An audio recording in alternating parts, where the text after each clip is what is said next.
Hello friends, welcome to my YouTube channel Gurukul techno classes. मैं हूं आपका आतिक और मैं आज लेके आया हूं बेसिक इंजीनियरिंग ड्राइंग। बेसिकली होता क्या है कि जब अ,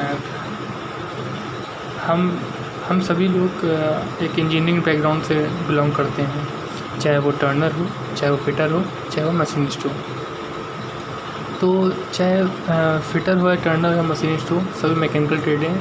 तो हमें इंजीनियरिंग ड्राइंग की बेसिक फंडामेंटल चीज़ें हमें आनी चाहिए, क्योंकि अगर ये नहीं आती होंगी तो हम ड्राइंग को समझने में प्रॉब्लम होगी हमें, और हम मार्क्स भी गेन नहीं कर पाएंगे, क्योंकि इस सब्जेक्ट से काफ़ी कुछ क्वेश्चन आ जाते हैं। जैसे रेलवे में भी इसका इस बार जो लास्ट टाइम अभी एग्ज़ाम हुआ था उसमें कई क्वेश्चन बेसिक इंजीनियरिंग के आए थे। तो लेट्स स्टार्ट। और हम लोग पहले समझते हैं कि बेसिक इंजीनियरिंग ड्राइंग होती क्या है। तो engineering drawing is a language of engineer. जो इंजीनियरिंग ड्राइंग होती है वो इंजीनियर्स की लैंग्वेज होती है, अभियंता की भाषा होती है।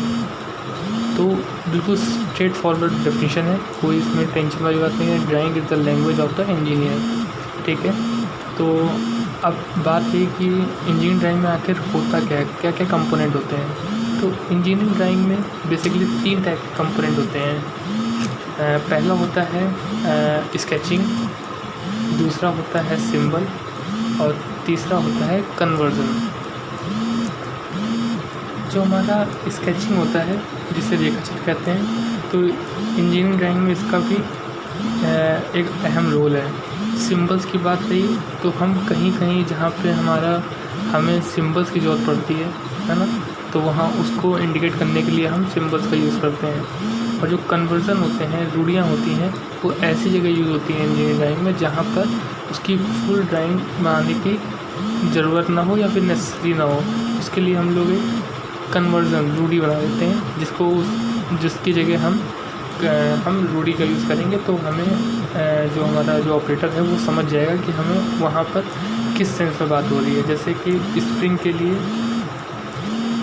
कई टाइप की स्प्रिंग्स होती हैं, उसके लिए रूढ़ियाँ इस तरह की पढ़ाई जाती हैं या बताई जाती हैं। ओके, तो हमें समझना होगा कि क्या चीज़ रूढ़ियाँ क्या होता है, ठीक है। आगे हम लोग डिस्कस करेंगे इसके बारे में भी। तो फर्स्ट ऑफ ऑल अब आगे हम बढ़ते हैं जो हमारे इंजीनियरिंग ड्राइंग के इंस्ट्रूमेंट होते हैं। जो इंजीनियरिंग ड्राइंग के इंस्ट्रूमेंट होते हैं, तो जो इंजीनियरिंग ड्राइंग के इंस्ट्रूमेंट होते हैं वो पहला नाम आता है ड्राइंग बोर्ड। जो ड्राइंग बोर्ड होता है वो लकड़ी का बना होता है, जिस पे हम कोई ड्राइंग शीट रख के कोई भी फिगर को ड्रॉ करते हैं, ताकि हम आगे के फर्दर जो प्रोडक्शन के लिए जो ड्राइंग है वो बना सकें। तो ये ड्राइंग बोर्ड हो गया। टी स्क्वायर हो गया। तो टी स्क्वायर जो हमारा होता है वो बेसिकली पैरेलल लाइन खींचने का काम आता है। इसको डोनेट करते हैं टी से, ठीक है। इसके एक सीरीज़ होती है जिसको हमें मेमोराइज़ करना पड़ेगा, क्योंकि काफ़ी बार क्वेश्चन में आ जाता है। जैसे इस बार रेलवे में भी कई क्वेश्चन सेट पेपर में दिए हुए थे। तो पहला होता है हमारा T0, T1, T2, T3, ठीक है। जो हमारी T0 होता है उसका होता है 1500 mm। जो 1500 mm जो होता है वो ब्लेड की लंबाई होती है। ब्लेड की लंबाई जो होती है 1500 होती है। इसी तरह T1 में 1000 होती है, उसी तरह T2 में 700 होती है, उसी तरह T3 में 500 होती है, ठीक है। तो याद हो गया होगा जहाँ तक 1500, 1000, 700, 500। एक क्वेश्चन बनता है इसमें कि टी स्क्वायर को स्पेसिफाई कैसे करते हैं, है ना। तो एक इम्पॉर्टेंट क्वेश्चन है कि इस टी स्क्वायर को स्पेसिफाई कैसे करते हैं। तो टी स्क्वायर को स्पेसिफाई करते हैं उसके ब्लेड की लंबाई से। ब्लेड की लंबाई से टी स्क्वायर को स्पेसिफाई करते हैं, जो कि हमारी 1500, 1000, 700, 500 होती है, ठीक है। इसमें जो वर्किंग एज होती है वो उसके जस्ट अपोजिट साइड होती है, जिसमें हम रख कर स्लाइड करते हैं या फिर कोई भी लाइन ड्रॉ करते हैं, तो वो हमारी वर्किंग एज होती है, ठीक है। और हमारा जो स्टॉक होता है वो ब्लेड के साथ 90 डिग्री एंगल पर जुड़ा होता है, ठीक है। जो स्टॉक होता है हमारा वो हमारा प्लेट के साथ 90 डिग्री पे होता है। वर्किंग एज हमारी ये हो गई। है ना। और इसके बाद जो हमारी ब्लेड होती है वो हमारी स्पेसिफाई करती है प्लेट की टी स्क्वायर की स्पेसिफिकेशन, ठीक है। प्लेट की लंबाई जो हमारी पता चल रही है 1500, 700, 500, ओके। तो आगे हम बढ़ते हैं। बोर्ड ड्राइंग बोर्ड का भी इसी तरह एक सीरीज़ होती है। इसको इसीलिए पहले मैंने आपको टी स्क्वायर की बारे में बताया ताकि इसको आप मेमोराइज़ कर सकें। जो हमारा ड्राइंग बोर्ड को जो हमारा स्पेसिफिकेशन लिखते हैं उसमें पहले हमारा आता है लंबाई गुणे चौड़ाई गुणे ऊंचाई, जो कि ऊंचाई हमारी ज़मीन से जो हमारा ड्राइंग बोर्ड की ऊंचाई होती है वो होती है हमारी, ठीक है।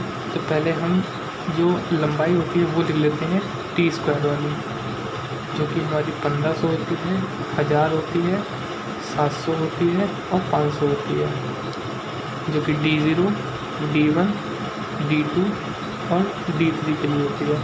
उसके बाद हम 1000, उसके बाद 700, फिर 500, फिर इसका जस्ट आधा कर देंगे तो 350 लिख सकते हैं। और ऊंचाई के लिए हमारी 25, 15 और 15 और जितनी डायमेंशन दी गई है वो सभी mm में होती हैं, ठीक है। तो आई होप आपको समझ में आ रहा होगा। और आगे बढ़ते हैं हम लोग सेट स्क्वायर की तरफ। देखिए, जब हम प्रोजेक्शन वगैरह बनाते हैं या फिर किसी भी इंजीनियरिंग ड्राइंग को ड्रॉ करते हैं तो कई बार हमें इंक्लाइंड एंगल पे, इंक्लाइंड लाइन पे हमें कई बार पैरेलल लाइन खींचनी होती है अवनत तल पे, मतलब कि झुकी हुई किसी भी कोण पे झुकी हुई लाइन के सापेक्ष हमें पैरेलल लाइन खींचनी हो, है ना। तो उसके लिए हमें सेट स्क्वायर की ज़रूरत पड़ सकती है, या फिर अगर मिनी ड्राफ्टर है तो उसका भी यूज़ कर सकते हैं। तो बेसिकली हमें सेट स्क्वायर के बारे में पता होना चाहिए। ये 2 सीरीज़ में होता है, 2 सेट में होता है। पहला होता है ए सेट और दूसरा होता है बी सेट, जो कि 45, 90, 30, 60, 90 होता है, ठीक है। 45, 90, 30, 60, 90, ठीक। तो आगे बढ़ते हैं हम लोग। तो सेकंड जो है वो है हमारा स्केल। सो हमारा जो नेक्स्ट टॉपिक है वो होता है हमारा स्केल। तो स्केल बेसिकली जो हमारी इंजीनियरिंग ड्राइंग में यूज़ किया जाता है उसे हम क्या कहते हैं, हमारी जो वो होती है वो स्टील रूल होती है, उसका भी यूज़ करते हैं। और स्टील रूल होती है हमारी वो स्टेनलेस स्टील या फिर इन्वॉल्व स्टील की बनी होती है। आपको पता होगा कि इन्वॉल्व स्टील जो होती है वो हमारी इन्वॉल्व स्टील होती है वो हमारी ताप प्रतिरोधक क्षमता उसकी सबसे ज़्यादा होती है, ठीक है। तो इन्वॉल्व स्टील में जो क्रोमियम की मात्रा होती है, ये भी क्वेश्चन बनता है कि वो 35% होता है, ठीक है। जो इन्वॉल्व स्टील होता है उसमें क्रोमियम की मात्रा जो होती है वो 35% होती है। उसी तरह जो स्केल होती है हमारी डेफिनिट टाइप की होती है, कई टाइप की होती हैं, जिसमें से पहली होती है फुल स्केल, दूसरी होती है हमारी वर्तमान स्केल, तीसरी होती है हमारी लघुकरण स्केल, जिसे हम रिड्यूसिंग, इंक्रीजिंग और उसी तरह लघुओं को रिड्यूसिंग स्केल कह सकते हैं, ठीक है। तो जो फुल स्केल होती है हमारी वो, उसमें क्या होता है कि जो हमारी वास्तविक लंबाई होती है और जो आभासी लंबाई होती है जिसको हम मानते हैं वो सेम होती है, जिनका अनुपात होता है वो सेम होता है। तो इसमें कोई अंतर नहीं आता है जो वास्तविक लंबाई है और आभासी लंबाई में। और जबकि वर्तमान स्केल, जिसमें वर्तमान स्केल जो होती है उसमें हम छोटी चीज़ को बड़ा करके इसकी डायमेंशन जो है वो बड़ा करके दिखाया जाता है। जैसे किसी सुई की फैक्ट्री में कोई नीडल बन रही है तो उसका मॉडल जब किसी ऑपरेटर को तैयार करना होगा तो उसके लिए जो ड्राइंग दी जाएगी वो बड़े करके दी जाएगी, ताकि वो समझ सके कि कहाँ पे क्या चीज़ किस ऑपरेशन में किया जाना है। जो भी स्मॉल पार्ट का जहाँ प्रोडक्शन होता है वहाँ पर हम इस तरह का स्केल का यूज़ करते हैं। तो इसका दिया हुआ है कि जो इसमें वास्तविक लंबाई होती है वो ज़्यादा बड़ी होती है, जो वास्तविक लंबाई हमारी होती है वो हमारी छोटी होती है, जो आभासी लंबाई होती है वो हमारी बड़ी होती है, ठीक है। और जो हमारा रिड्यूसिंग स्केल होता है उसमें क्या होता है, हमारा जो आभासी लंबाई होती है ना,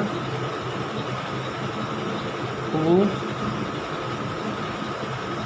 छोटा होता है और जो वास्तविक लंबाई होती है वो बड़ी होती है। ठीक है, तो जैसे कोई किसी एयरक्राफ्ट की जो जहाँ पे एयरक्राफ्ट बनते हैं वहाँ पर हम इस तरह के स्केल का यूज़ करते हैं ना। वहाँ पर हम इस बड़े बड़े कंपोनेंट के जो ड्राइंग है वो एक छोटे ड्राइंग शीट में प्रदर्शित करने के लिए हम इस टाइप के रिड्यूसिंग स्केल का यूज़ करते हैं। जैसे डिफेंस इक्विपमेंट कंपनियों में भी इसका यूज़ कर सकते हैं। हम आते हैं अब डिवाइडर पे। तो डिवाइडर हम तो जानते ही हैं कि किसी भी लाइन को इंटरसेप्ट करने के लिए, विभाजित करने के लिए, समद्विभाजित करने के लिए हम डिवाइडर का यूज़ करते हैं। ठीक है, तो डिवाइडर का यूज़ हमें पता लिया।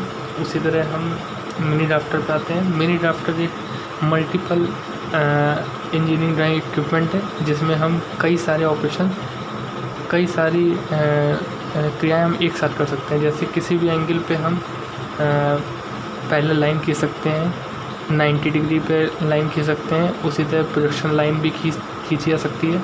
इसलिए मिनी ड्राफ्टर का यूज़ हम ज़्यादा किया जाता है हमारी इंजीनियरिंग ड्राइंग में।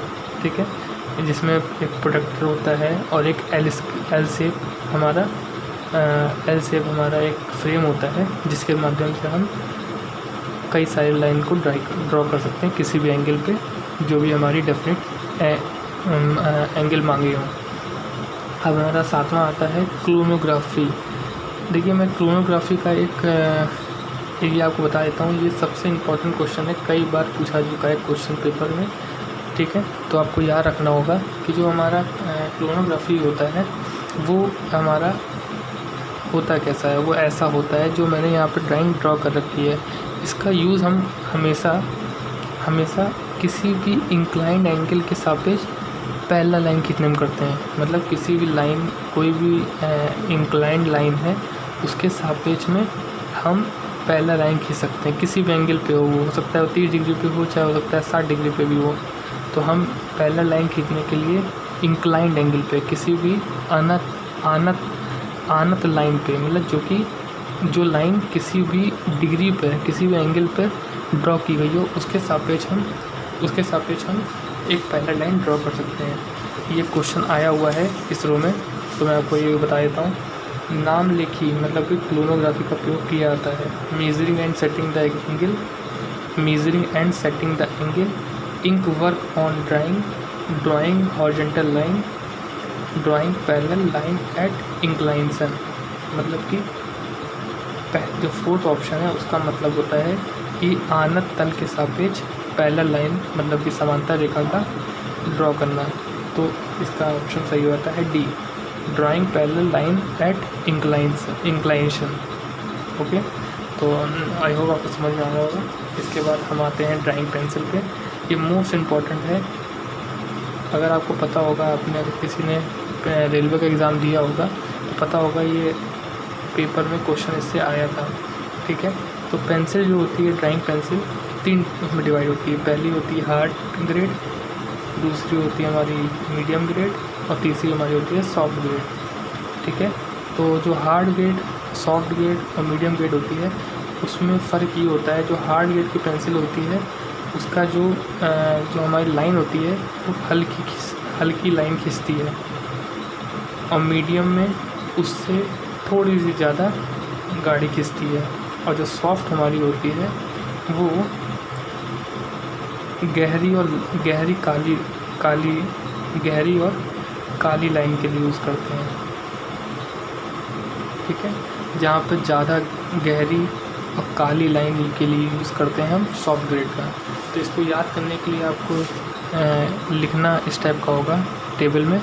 S से लेकर 9S तक आप यहाँ तक लिख दीजिए, और H से लेकर 7B तक यहाँ तक लिख दीजिए, जिसमें बीच में B भी आता है और HB भी आता है, और 2H और 3H और 4H, जो कि B से लेकर 4S तक हमारी मीडियम होती है, मीडियम, और 4S से लेकर हमारी 9S तक हमारी हार्ड होती है। और सॉफ्ट के लिए बात करें तो हमारी जो पेंसिल का ग्रेड होता है वो 7B से लेकर 2B तक होता है, ठीक है। तो 7B से लेकर 2B तक सॉफ्ट, और ये B से लेकर 3S तक मीडियम, और हार्ड के लिए बात करें तो 4S से लेकर 9S तक हार्ड।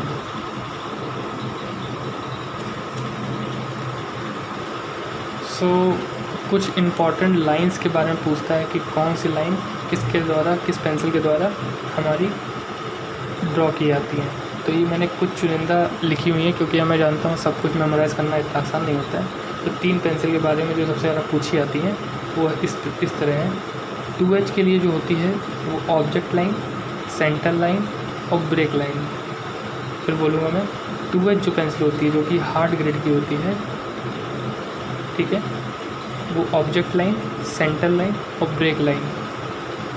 और जो हमारी H होती है वो डायमेंशन लाइन और अक्षरांकन जैसी, यानी लेटरिंग के लिए यूज़ की जाती है, ठीक है। तो ये आप नोट डाउन कर लीजिएगा, ये ज़रूर इसमें से एक क्वेश्चन ज़रूर आता है अगर ड्राइंग से पूछा जाता है तो। HB में रफ नोट के लिए यूज़ किया जाता है, ठीक है। 2H, H और HB इसके बारे में हम लोगों ने पढ़ा, और आई होप आपको वीडियो पसंद आया होगा। सो अब नेक्स्ट क्लास में, इंजीनियरिंग ड्राइंग की क्लास में हम लोग ड्राइंग बोर्ड और उसके बाद के जो हमारे इक्विपमेंट हैं उसके बारे में पढ़ेंगे। और अगर आपको ये वीडियो पसंद आया हो तो लाइक करें, सब्सक्राइब करें और शेयर करें। Thank you so much and thanks for watching.